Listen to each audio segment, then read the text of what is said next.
Bonsoir chers amis, bonsoir à tous, bonsoir à toutes. Nous allons faire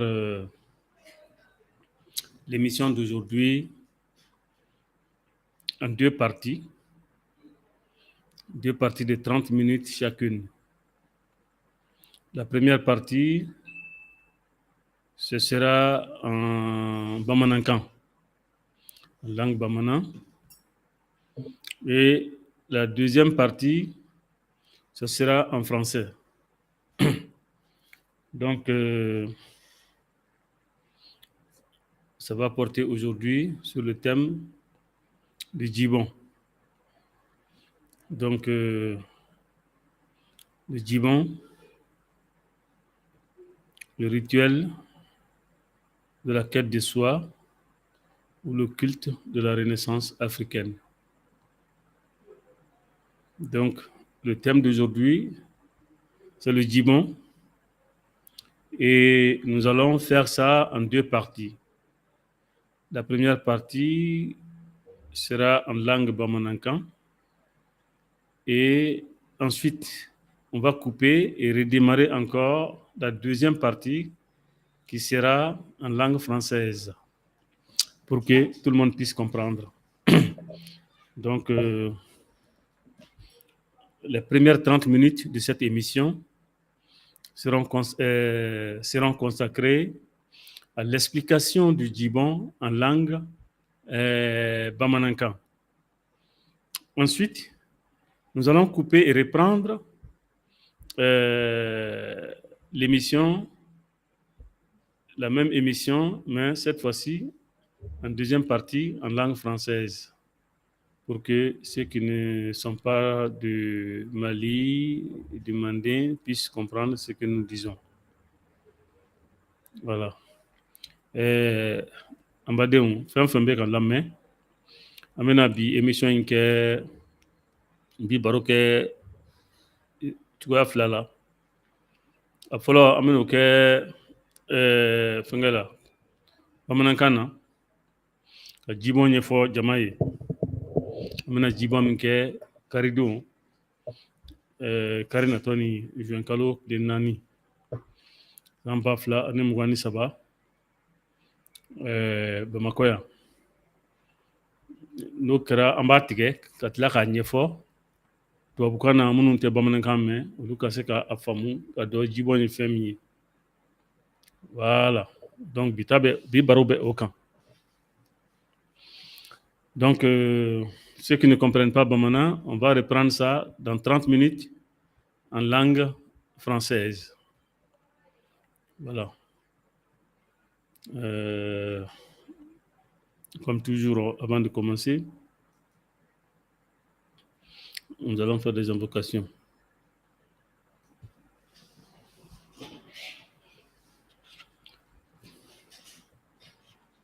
Ayiwa, n badenw, laada don an bolo, baro o baro, n'an bɛ a baro daminɛ, n b'a daminɛ ni Bemba Su Matarali ye, ka sɔrɔ ka jibɔn ɲɛfɔ aw ye. O de la, n bɔra ni Bemba Su sɔn jifilen ye, ka ji ta ka di Bemba Solominw ma. Yani an ka baro in daminɛ sa, o tumana fɛ an bɛ Bemba olu matara. An b'a fɔ, n bɛ fɔlɔ k'aw bɛɛ fo aw ni su, k'aw bɛɛ fo, k'aw ɲininka tɛnɛma tɛ aw la wa? Aw ka denbaya dun?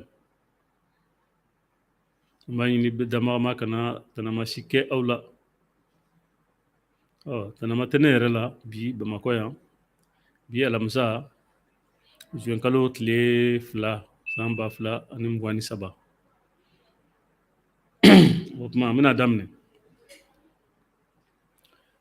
Yani ka kuma daminɛ, n bɛ n sara danbagama la. Danbagama ka laɲini bɛɛ kɛ. Danbagama k'an wasa, k'an kunkɔrɔta. O la sa, an b'a fɔ ko danbaga kelen, sira kelen, jo kelen. yanfɛn jugu ani yanfɛn ɲuman, jinɛ ni kan ani gwɛtɛw, aw bɛɛ lajɛlen ka di n ye. Yankojugu ani yankuma, aw bɛɛ k'an mago to, aw y'a muɲu, aw bɛɛ sabali, aw bɛɛ y'a sigi coyi k'aw ka don makɔnɔ.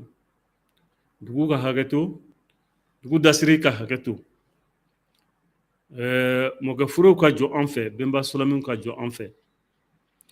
Ne min bɛ ka kuma aw ye bi, ne tɔgɔ ye Kɔrɛjo Misa Dunbiya. Dɔ bɛ n wele ko Sira Misa Dunbiya, dɔ bɛ n wele yɛrɛ ten ko Musa Dunbiya. Nin bɛɛ ye ne cɛ kelen tɔgɔ ye. Ne ka baro kun ye ka bɔ ka n badenw lakunu, ka golofinw lakunu, k'u ɲɛsin u yɛrɛko ma.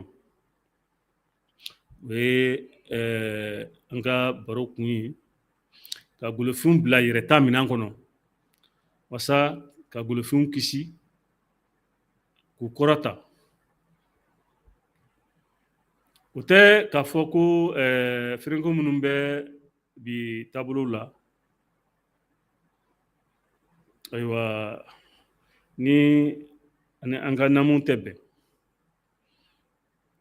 Feerenko minnu bɛ bi mɔgɔya la, n'a ni an ka maaya tɛ bɛn, n bɛ bɔ ka olu ɲɛfɔ walasa wasa a ka segin an yɛrɛ ma, walasa an ka segin an yɛrɛ ma dɛ. An bɛnbaw tɔnɔmaw ye kuma kelen fɔ ko ban yɛrɛla tɛ taa ɲɛ. Mɔgɔ min banna a yɛrɛ la, diɲɛ tɛ kɛ e fɛ o, bawo e t'i yɛrɛ fɛ. N'i ma walita bila, walimɔgɔ bɛ taa ni i ta ye dɛ. Yɛrɛtigiya ani walimiiriya, olu tɛ taa ɲɔgɔn fɛ fiyewu fiyewu fiyewu fiyewu. O de kosɔn bamananw ko n'i ye sɛw bilalen ye jitalaw kɔ, o ma ɲɔfiyɛlaw de taa yɔrɔ dɔn. O tuma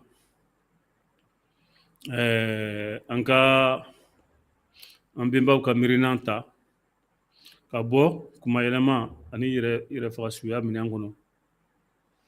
An ka bɔ kumayɛlɛma ani yɛrɛfagasuya minɛn kɔnɔ. Bi mɔgɔw ka ban yɛrɛla, o y'an kɔnɔna gan dɛ. O la bi ne bɛ bɔ, an bɛna koba min kɛ fɛngɛ don, karidon.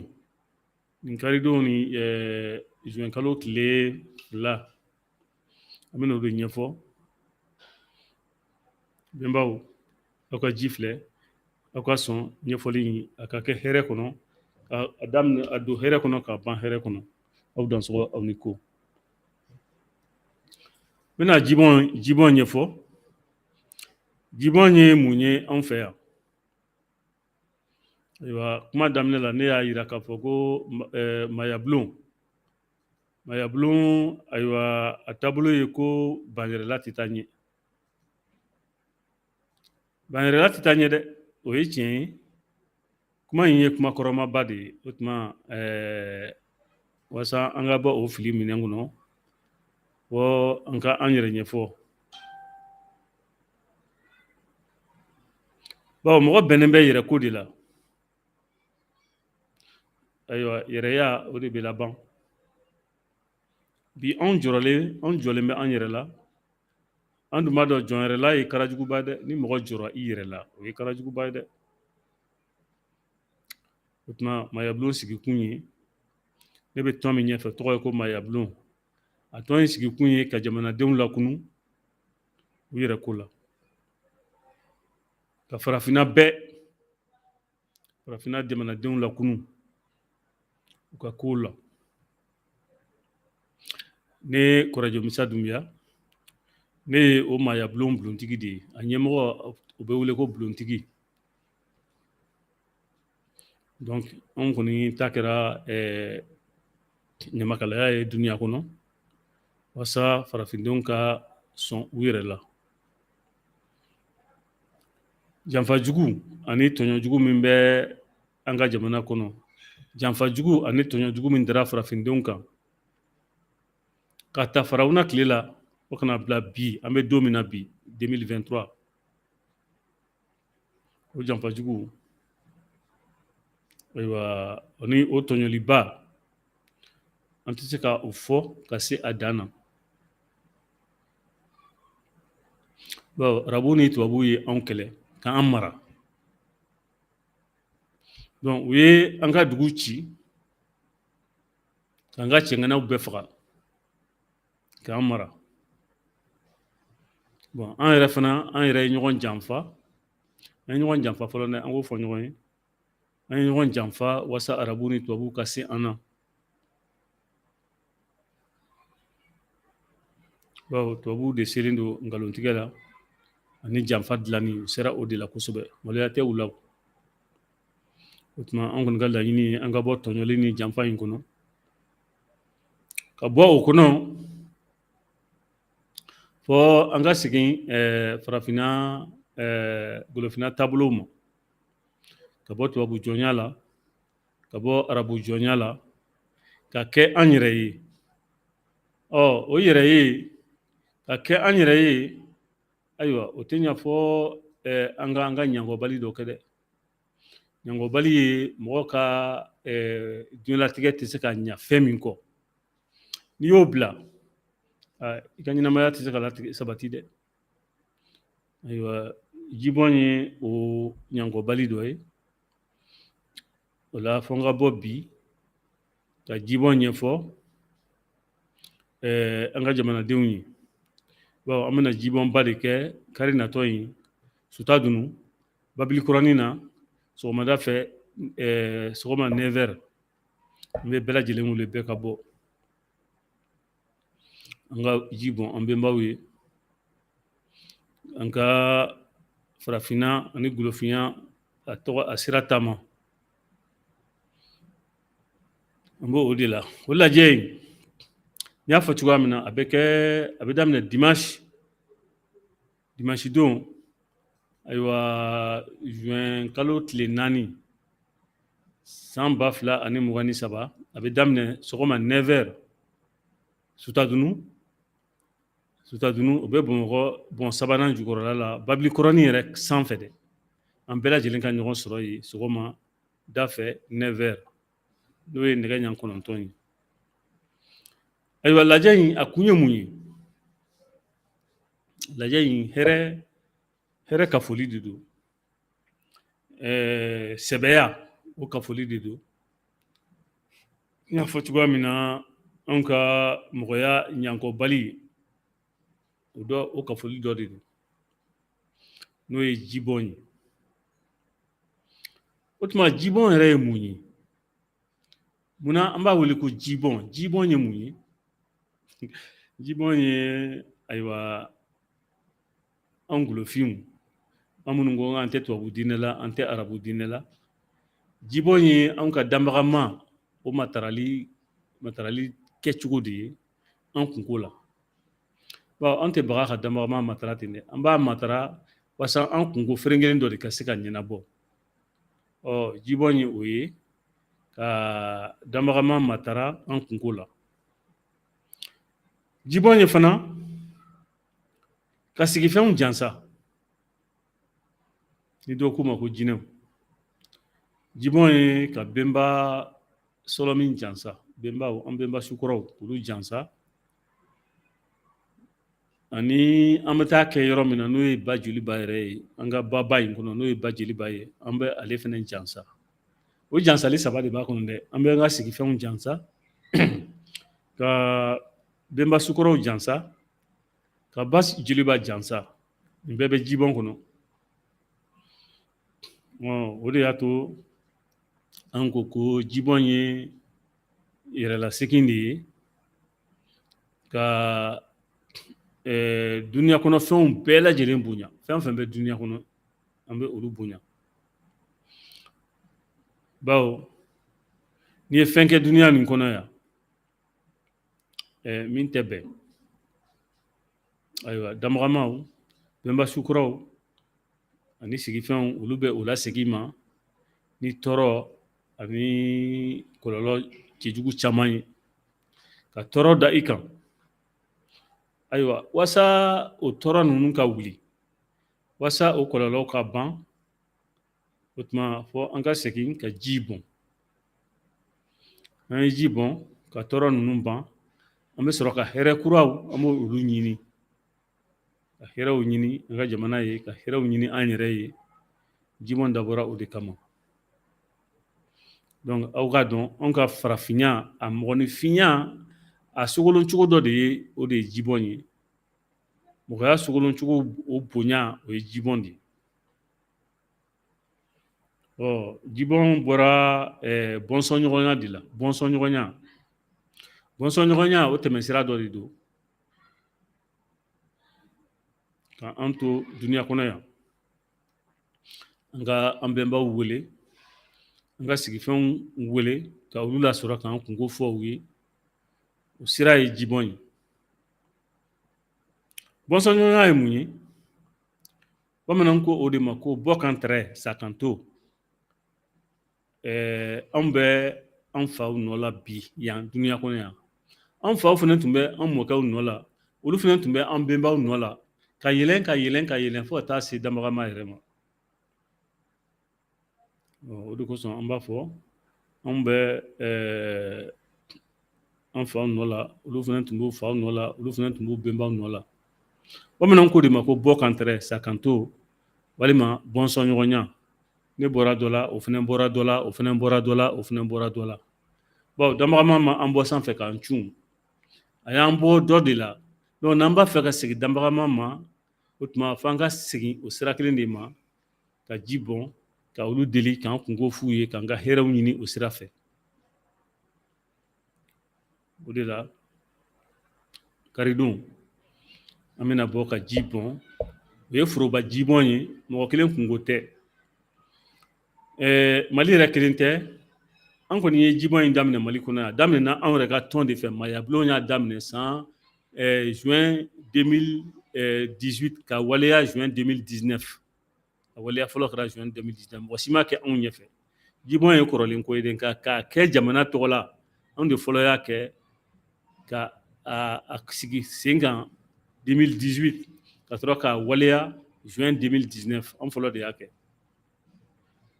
O la jibɔn ye faso dɛmɛ. Jibɔn ye faso dɛmɛ de ye. Awɔ, anw da kɔnna tɔw ye dɛ.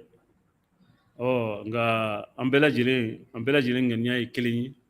An faso ka bɔ gɛrɛntɛ kɔnɔ, an faso ka bɔ tɔɔrɔ kɔnɔ. O la an bɛ mɔgɔw fara ɲɔgɔn kan, ka fara ɲɔgɔn kan ka sɔrɔ ka sɔnni nin kɛ, walasa hɛrɛ kana jamana kɔnɔ. Wala, walasa a ka kɛ sababu ye ka siriw tigɛ, ka nɛriw tigɛ, ɲama mun b'an kan k'o ɲamaw gɛn. Bon an ka jamana bɛ bolola bi dɛ. Karajugu ani gwalojugu bɛ an ka jamana in kɔnɔ. Janfajugu bɛ an kan, u b'an senkɔrɔ. O tuma jibɔn ye yɛrɛ ɲini tɛmɛsira de ye, ka nin ko ninnu bɛɛ gɛn. Wala, o de don. Ani minnu ye nin bɔnɛ in lase anw ma, an bɛ u danga koyi. An b'u danga.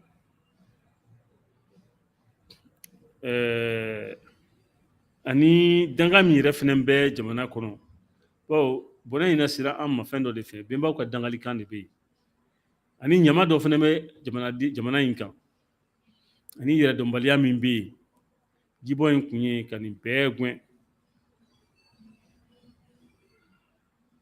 Dugu ani jamana bɛɛ sigifɛnw ka lakana kɔnɔ.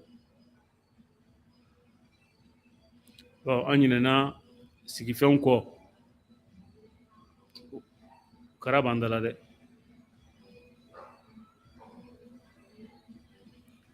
An ka sukɔrɔw fana,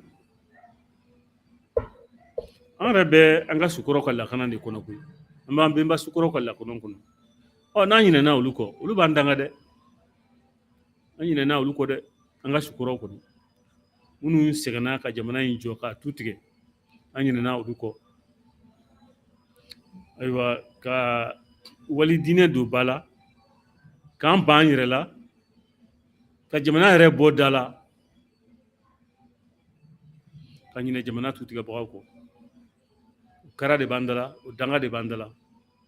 O tuma n badenw maliyɛnw a ye bɔ an ka na jibɔn in kɛ karidon, n ka kɛ ɲɔgɔn fɛ k'a ɲini sukɔrɔw fɛ tɔɲɔ min b'an dala, k'a ɲini sigifɛnw fɛ tɔɲɔ in ka wuli ka bɔ yen. O de la n bɛ aw hakili lajigin. N y'a fɔ sisan ko maayabulon de fɔlɔ ye jibɔ in kɛ jamana tɔgɔ la san 2019 a daminɛna o la, nka hakilina nana san 2018. An ye 2019 kɛ ka 2020 kɛ ka 2021 kɛ ka 2022 kɛ, ɲinan ye a ta ko 5nan de ye. Ayiwa san tɛmɛnenw ta la an ye Benba Sukɔrɔw wele, an ye dangali kɛ ko ka faso janfabagaw bɔ u kɔ bɔ kɛnɛ kan.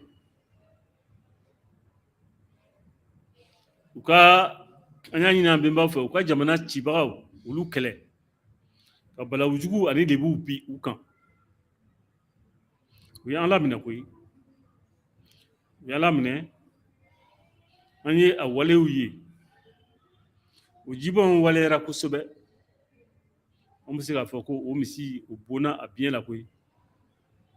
Bon an y'a ye an ka jamana jugu a dɔw ka fanga tiɲɛna, an ka jamana dugu a dɔw binna po, a dɔw bolila ka jamana bila, a dɔw yɛrɛ sara, a dɔw kɛra fatɔ ye, o bɛɛ kɛra. O tuma hali bi an ka taa fɛ ka jibɔn kɛ san o san juin kalo o dimanche fɔlɔ an ka jibɔn in kɛ. An yɛrɛ ka laɲini ye jamana faamaw ka nin don kɛrɛnkɛrɛnyalen nin bila an ye an taabolo tigiw ye, i n'a fɔ seliba ni selidennin bɛ bila diinɛ wɛrɛ mɔgɔw ye cogoya min na, i n'a fɔ Paki ni Nowɛli bɛ bila diinɛ wɛrɛ mɔgɔw ye cogoya min na, anw ka jibɔn o don o fana ka bila an ye, k'a sara an ye. O tuma an ka jibɔn walasa an ka jamana ka kisi, an ka jibɔn walasa farafinna ka kisi. Ni farafinna ma kisi, ayiwa farafin tɛ bɔ jɔnya kɔnɔ dɛ, a tɛ bɔ jɔnya kɔnɔ koyi. O tuma an ka jibɔn ani sɔnni yɛrɛ k'a ɲɛfɔ dɔɔni denmisɛnw ye. Bon mɔgɔ min si bɛ san 60 jukɔrɔ Mali kɔnɔ bi, olu tɛ an ka jibɔn dɔn, olu tɛ an ka namu dɔn. O la f'an ka ɲɛf'u ye dɔɔni. Jibɔn ye fɛn min ye, an bɛ dɔɔni dɔrɔn de fɔ bi. Bawo ni ye miniti 30 kɛ nin na, a tɔ kan ka ɲɛfɔ tubabukan na. Ni min b'a fɛ k'a tɔ ɲɛdɔn, u ka taa sɔrɔ Babilikɔrɔni na karidon sɔgɔmada fɛ, a ɲɛfɔli bɛɛ bɛ kɛ yen. Ɲɛfɔli bɛɛ bɛ kɛ karidon. O tuma jibɔn an ka ɲɛfɔ koyi, n'an ma ɲɛfɔ lagosibagaw bɛ a fɔ k'a manɔgɔ k'a kogoya denmisɛnninw ye. Arabuw ka kalandenw n'an k'o ma ko arabu wolosow, olu bɛna fɔ ko anw ka jibɔn in ko nin tɛ alasira ye, ko nin ye bidaya ye, ko nin ye kafiriya ye. Nka olu yɛrɛ t'a dɔn k'a fɔ ka si ka wurudi kɛ k'o ye sɔnni dɔ ye, o ye sɔnni de ye. N'an m'a ɲɛfɔ tubabuw ka kalandenw, ni an b'o wele ko tubabu wolosow, n'o ye mɔgɔ kalannenw ye tubabu sira fɛ, olu bɛna fɔ k'an ka jibɔn ye kodɔnbaliya ye, ko nin ye kunfinya ye. Baden aw yɛrɛ dun b'a dɔn kodɔnbaliya dan ye yɛrɛdɔnbaliya ye dɛ. Yɛrɛdɔnbaliya o ye ɲɛlabugun ye, o ye banyɛrɛla ye. Danaya sira ani sɔnni ye mɔgɔya bɛɛ lajɛlen jujɔn de ye. Kabini diɲɛ dara mɔgɔw bɛ fɛn dɔ de bato, kabini diɲɛ dara mɔgɔw bɛ fɛn dɔ bato dɛ. Wa diɲɛ jujɔn ye anw fɛ golofinna ye yan. Donc diɲɛ jujɔn ma wuya fɔ dɛ.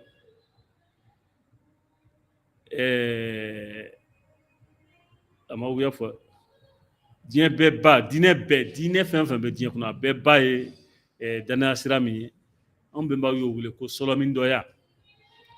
Sɔlɔmindɔya tɛ donsoya dɔrɔn ye, somaya dɔrɔn tɛ, wemaya dɔrɔn tɛ, jinɛtigiya dɔrɔn tɛ.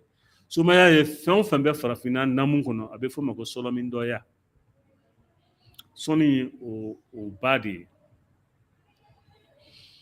Koma yɛlɛmanaw de nana. Olu nana ka anw nɛgɛ k'a fɔ ko Ala kumana olu fɛ. Ayiwa anw kɔni bolo damaga tɛ kuma mɔgɔ si fɛ. Damaga tɛna bɔ sanfɛ ka na an ka daba minɛ k'an ka sɛnɛ kɛ. Damaga tɛna bɔ sanfɛ ka na an ka marifaw minɛ ka kɛlɛ kɛ anw ye. Bawo siya bɛɛ kan ka damaga ma bolo a ma kuma siya si fɛ. An bɛ tɔw bonya an b'a ɲini u fɛ u fana ka an bonya an ka danaya sira fɛ. An ka laɲini ye mun ye jibɔn in kɔnɔ? An ka ɲinan jibɔn ayiwa o ye ka a ɲini walasa samiya ka diya. Samiya a ka diya, samiya daminɛ ka diya, samiya camancɛ ka diya, samiya laban ka diya, balo ka sɔrɔ, jamanadenw ka dumuni kɛ u kɛnɛma, ka barika don jamana la, ka jamana basigi, ka jamana kolo suma, o ye jibɔn laɲini fɔlɔ ye. A filanan an bɛ jamana jugu danga. A sabanan k'a ɲini sigifɛnw fɛ, k'a ɲini bɛnba sɔlɔmiw fɛ, yɛrɛtigiya, somaya, domaya, donsoya, u ka segin a minɛnkɔrɔ kɔnɔ.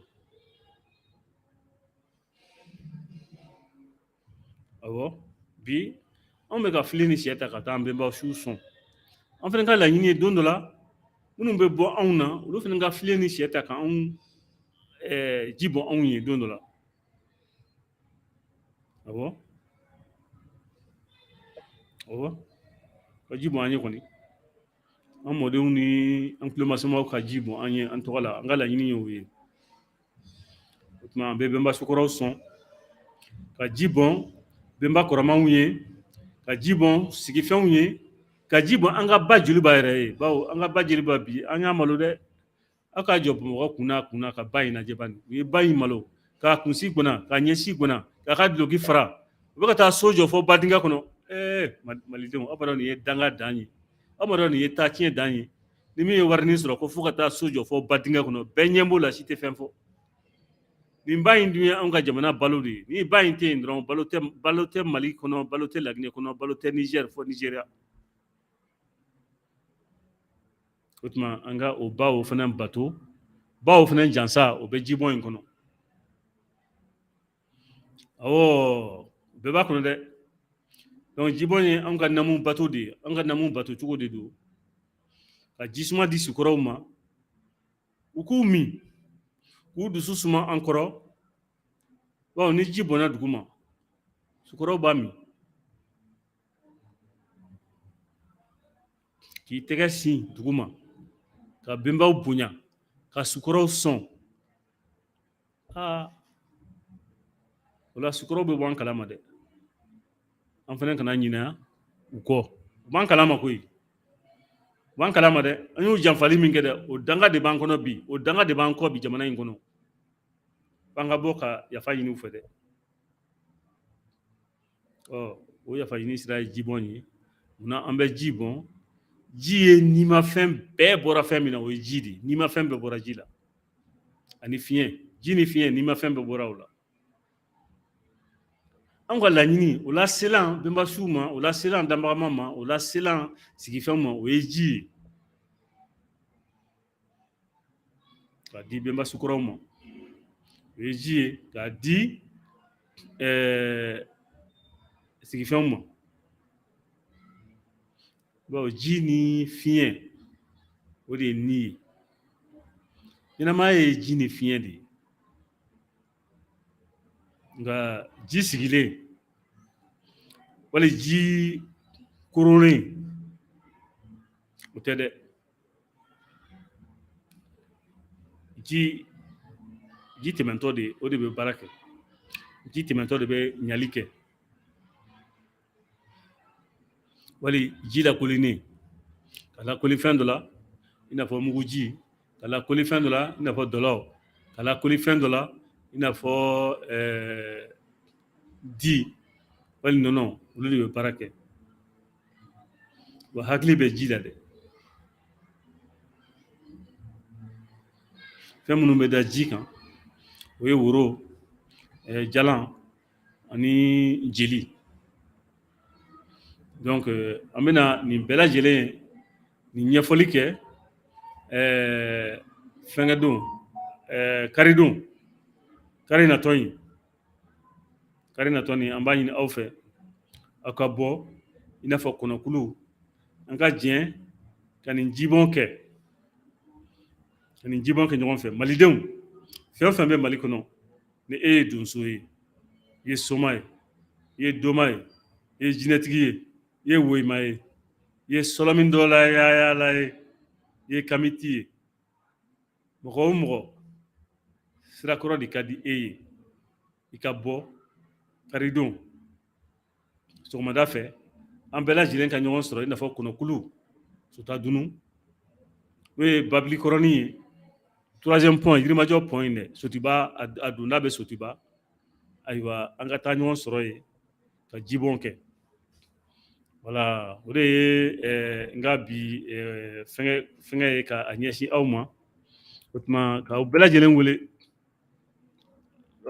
wele a kana fara an kan mayabulon ka welekan de don Bois Sacré ka welekan don ayiwa fɛn fɛn bɛ sirakɔrɔ kan bɛɛ lajɛlen ka welekan don ka a ta k'a di aw ma o tuma komi émission tɔ kan ka kɛ tubabukan na n bɛna dubabu kɛ aw ye ayiwa jibɔn in ka kɛ hɛrɛ ye an ka mali faso maliba ma a ka kɛ hɛrɛ ye anw yɛrɛ ma